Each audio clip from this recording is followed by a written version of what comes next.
এক সময়ের কথা, এক গভীর জঙ্গলের পাশে একটি প্রশস্ত নদী বয়ে চলছিল। সেই নদীতে থাকত এক শান্ত স্বভাবের কুমির, নাম তার কাবি। কাবি সারাদিন পানিতে ভেসে থাকত আর আরাম করত। নদীর পাশে একটি ফাঁপা গাছে থাকত এক বুদ্ধিমান শিয়াল, নাম ফিনো। ফিনো ছিল চট্টে, দুষ্টু আর খুব কৌতূহলী। একদিন দুপুরে কাবি মাছ ধরার চেষ্টা করছিল, কিন্তু কোনো মাছই ধরা পড়ছিল না। ফিনো গাছের ফাঁক দিয়ে দেখে চিৎকার করে বলল, এইভাবে মাছ ধরলে হবে না কাবি। কাবি অবাক হয়ে বলল, তুমি হলে কি করতে? ফিনো মুচকি হেসে বলল, দেখাও আমি কি করি।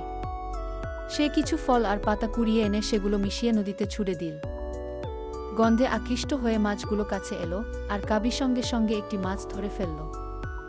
সেদিন থেকে তাদের মধ্যে গড়ে ওঠে এক মজার বন্ধুত্ব। কাবি ফিনোকে সাঁতার শেখায়, আর ফিনো তাকে নানা চালাকির কৌশল শেখায়। জঙ্গল জুড়ে সবাই জানত, সবচেয়ে অদ্ভুত বন্ধুত্বটাই হতে পারে সবচেয়ে শক্তিশালী।